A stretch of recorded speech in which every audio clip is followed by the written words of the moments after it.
What I'd like to show you now is the process to be able to take a dirt planted vegetable and put it in hydroponics.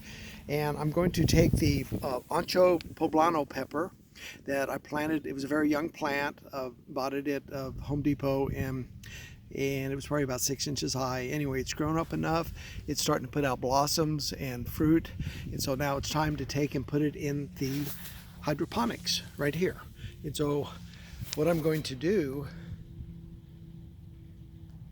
is put it in the hole that I made in a perlite. This is just a real light, like a styrofoam type of growing medium. It works great. And I'm going to dig up the plant, and I'll show that to you, and then we'll transplant it, pack the perlite around it, and then put it back in the hydroponic area.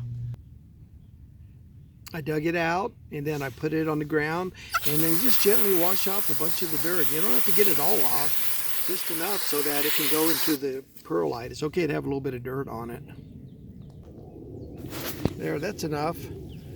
So you can see there's plenty of root here, and then we'll just take it and set it down into the hydroponics like that, and then pack the perlite around it.